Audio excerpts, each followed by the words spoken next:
ব্যাঙ্গালোরে আসার প্রধান কারণ ছিল এই আদানি গৃহলক্ষ্মী অ্যাওয়ার্ড, যেখানে আমি এবং আমার হাজব্যান্ড ইনভাইটেড ছিলাম। ইনি হলেন আদানি সিমেন্টের সিইও, এনাকে ওয়েলকাম করা হচ্ছে। অলরেডি আমাদের এসিসি আদানি গৃহলক্ষ্মী নাইট প্রোগ্রাম শুরু হয়ে গেছে। এর আগেও আমি আদানির বিভিন্ন রকম অ্যাওয়ার্ড প্রোগ্রামগুলো অ্যাটেন্ড করেছি। এদের প্রোগ্রাম ম্যানেজমেন্ট খুব সুন্দর হয়, খুব সুন্দর সুন্দর পারফরমেন্স আমরা দেখেছিলাম। যেহেতু এটা সাউথ ইন্ডিয়ায় হয়েছিল, ব্যাঙ্গালোরে, সেই জন্য কথাকলি, মোহিনীঅট্টম এবং আরও বিভিন্ন রকম নাচের স্টেপস আমরা উপভোগ করেছিলাম।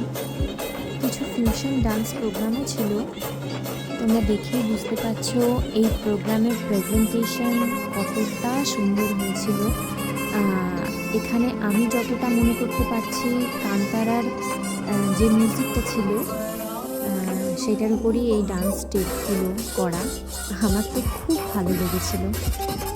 একটা অন্য স্টেটে এসে সেখানকার কালচারাল রিপ্রেজেন্টেশন দেখতে আমার খুব ভালো লাগে। এরকম প্রোগ্রাম এর আগেও আমি দেখেছি, এখনও আমি দেখছি। সাউথ ইন্ডিয়ায় ফার্স্ট টাইম এসে দেখছি আমি। আমার ভীষণ ভালো লাগছে।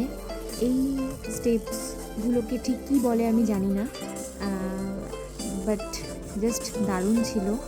আমি খুব এনজয় করেছি। এই সন্ধ্যের কিছু পিকচার, কিছু ফটোশ্যুট আমি তোমাদের সাথে শেয়ার করলাম। টাটা।